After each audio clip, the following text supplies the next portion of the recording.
Do you know that moment when you look in the mirror and no longer recognize who you are? When the words of your prayer die before they even leave your mouth? God believes in you, even when you doubt yourself. And today, you're going to discover something that can change everything. Something strange has been happening to you lately. You pray, but it seems like your words don't even reach the ceiling. You kneel, you cry, you beg, and nothing. God's silence hurts more than any negative answer. Because when He doesn't answer, you start to think that maybe you're not worthy of being heard, that maybe you've done something too wrong, that maybe you're simply not enough. And that's when the worst kind of doubt begins, the kind that doesn't question God but questions yourself. Do I deserve to be loved by Him? Is there still hope for me? These questions echo in your mind like a scratched record, always playing the same sad song. You try to have faith amidst the doubt, but it's like trying to light a match underwater. Insecurity settles in like an unwelcome guest that never leaves. It whispers in your most vulnerable moments, you're not strong enough, you're not holy enough, you're nothing enough. And the worst part, you start to believe it. When you lack self-confidence, even God's promises seem written for someone else, never for you. Then you get tired of trying, tired of waiting, tired of believing. And in this silent desert, where your soul screams without making a sound, you ask yourself, does God still care about me? Does He still believe in me? Or has He given up too? But what if I told you that precisely in this silence, something profound is happening? That the absence of a response doesn't mean abandonment? God knows your heart better than you know yourself, and He has never stopped believing in what can be born from that doubt. You've tried everything, haven't you? You've fasted, prayed, confessed, repented, and nothing has changed. Spiritual fatigue is real. It's not laziness. It's not lack of faith. It's exhaustion of the soul. It's when you feel your strength is gone, that you can't take another step.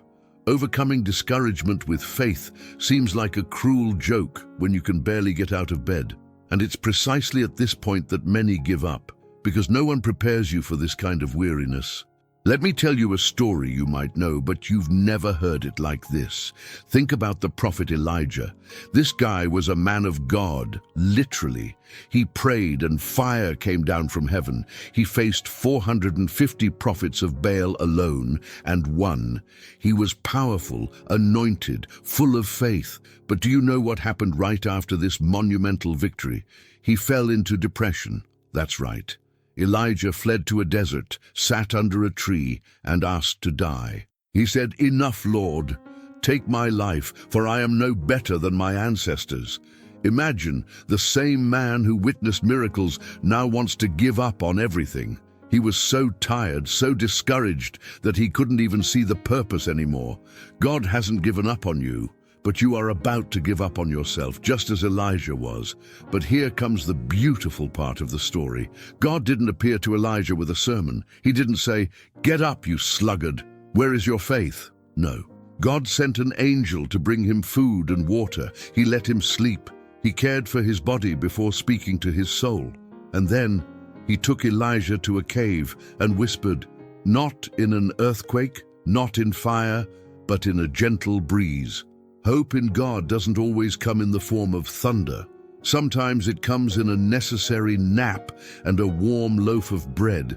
Do you understand what this means? It means that God understands when you are tired. He doesn't demand strength from you that you don't have. Trusting God in difficult times isn't pretending everything is all right.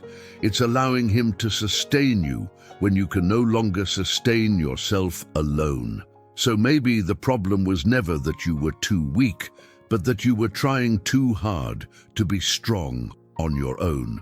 And then in the midst of the chaos, something happens. Something small, almost imperceptible.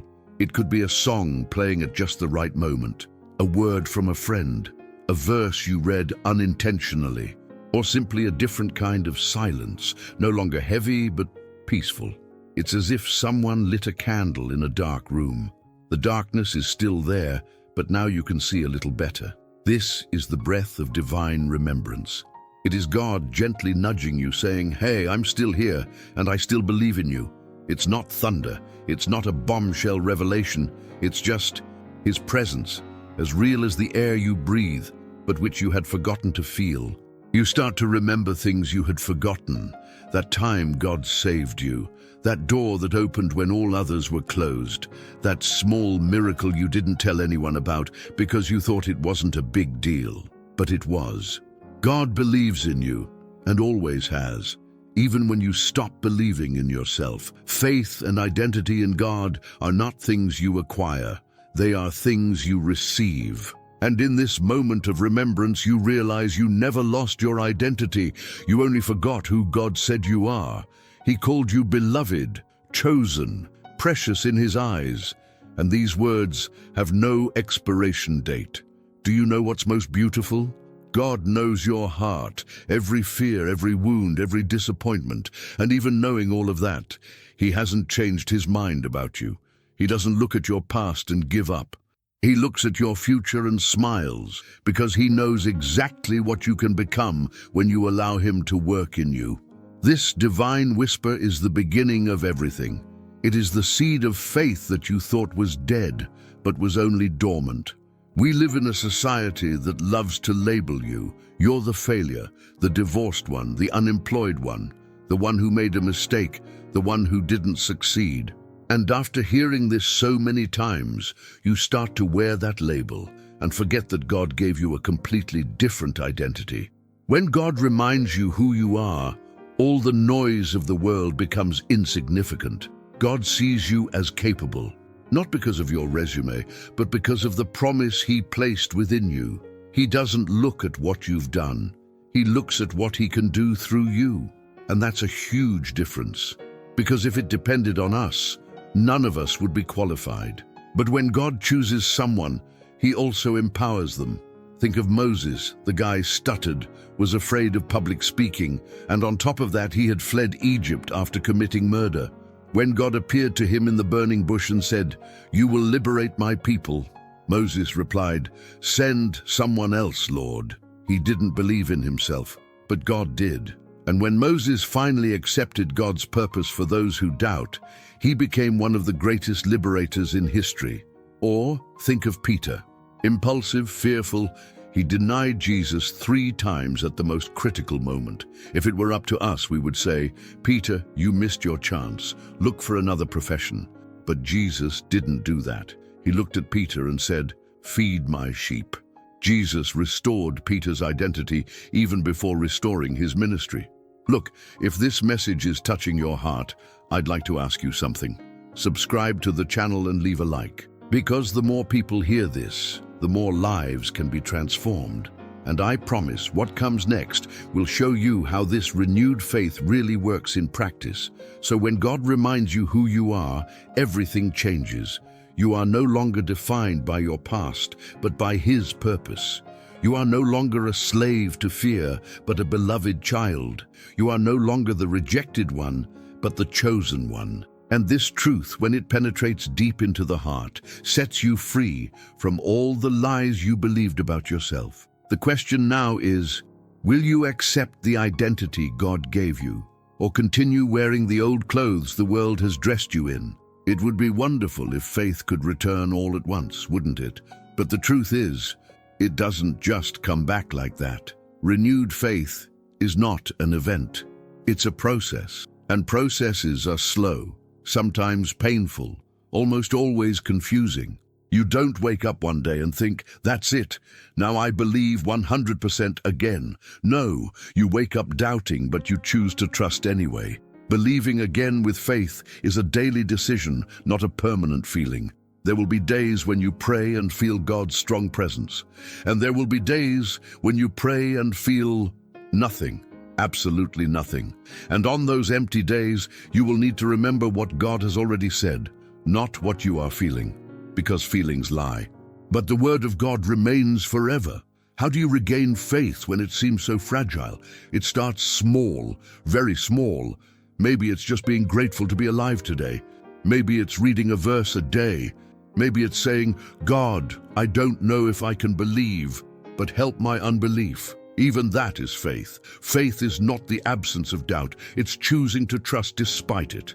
God restores your confidence in His way, in His time. He doesn't force you to run when you can barely walk. He takes your hand and says, "Come," slowly, one step at a time. And each step, however small, is a victory. Because you didn't give up. You didn't surrender. You chose to continue. And you know what's amazing? God celebrates these small steps. He's not waiting for you to be perfect to applaud you. He's celebrating every time you get up again, every time you try again, every time you pray, even when you don't feel like it. Because He knows that true victory isn't in the absence of falling, it's in the courage to get back up. So take a deep breath. You don't need to have all the answers right now. You just need to take the next step. Here's the secret that few understand. God's silence is not absence, it is work. While you think nothing is happening, God is moving pieces on the board that you can't even see. He is closing doors that would hurt you, opening paths that you are not yet ready to see, preparing you for something greater than you can imagine. God works in silence, but He is never still. Imagine a seed planted in the ground. You don't see anything happening, right? But beneath the surface, roots are forming, deepening, and strengthening.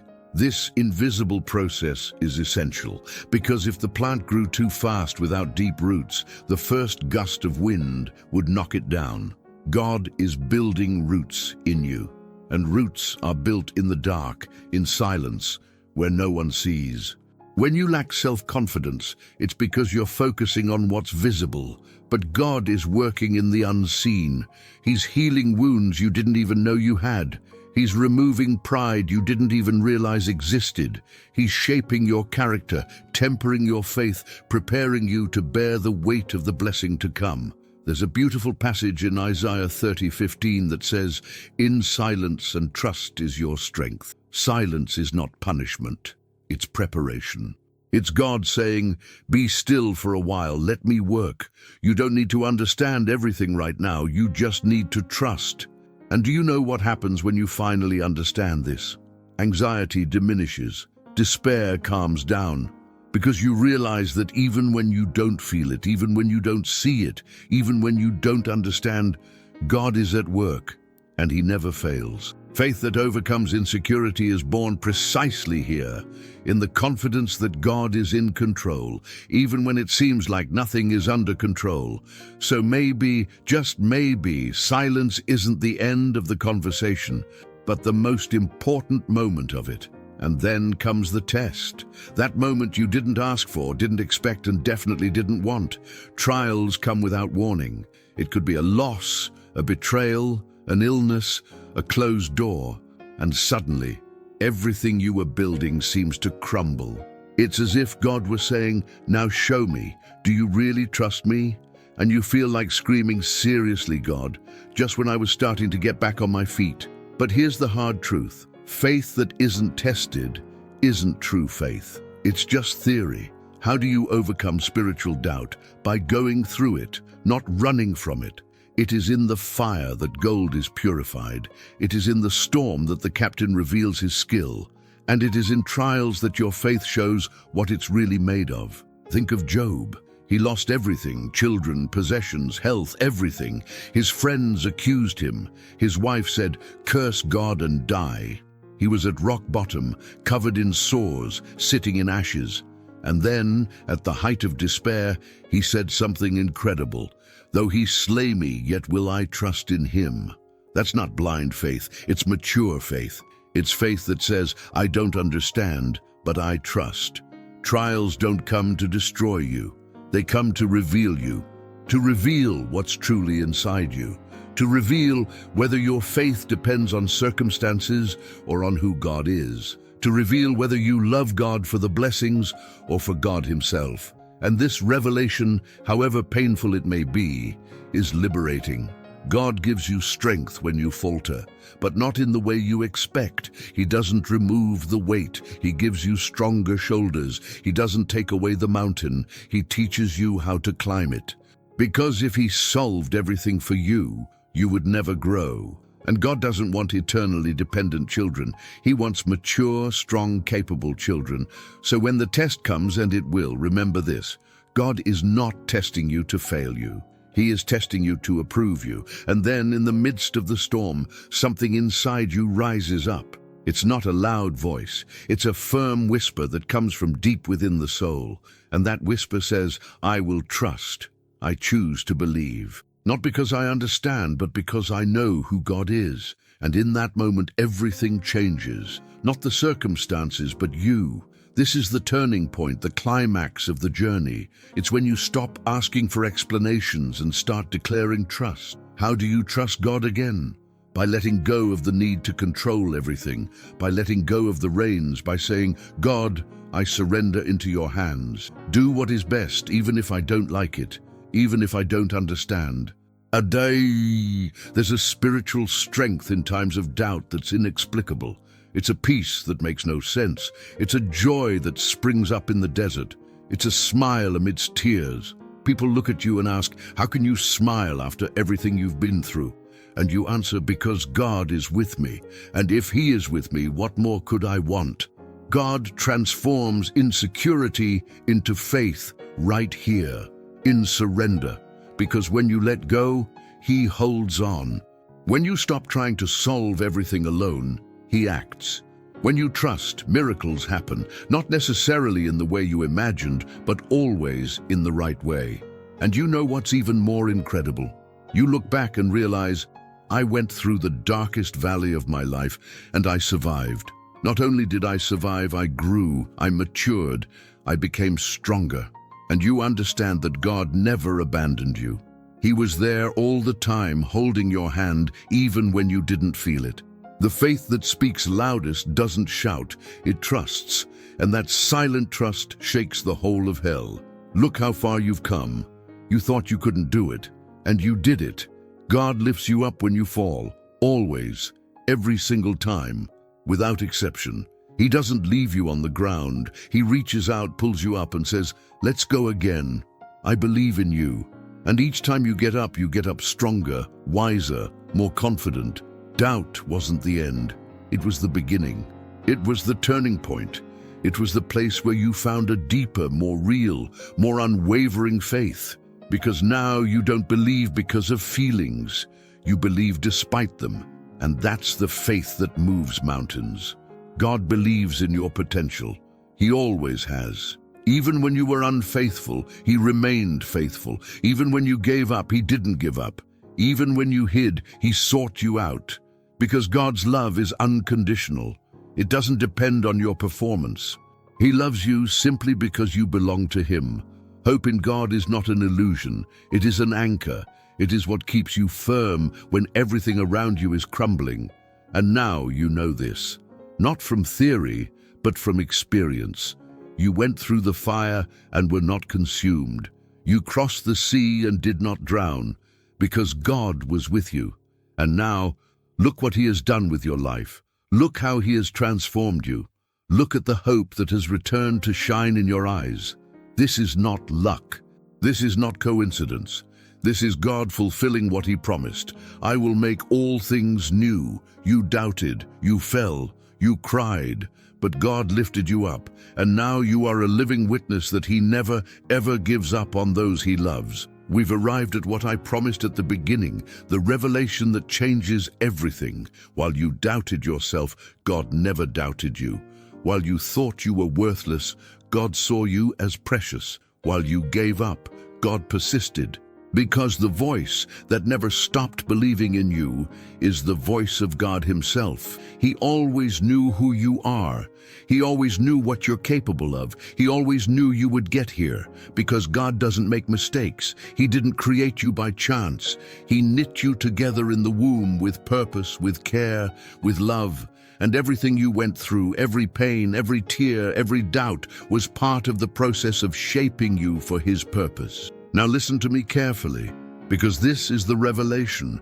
You never needed to prove anything to God. He believed in you from the very beginning. The journey wasn't about convincing God that you're worthwhile.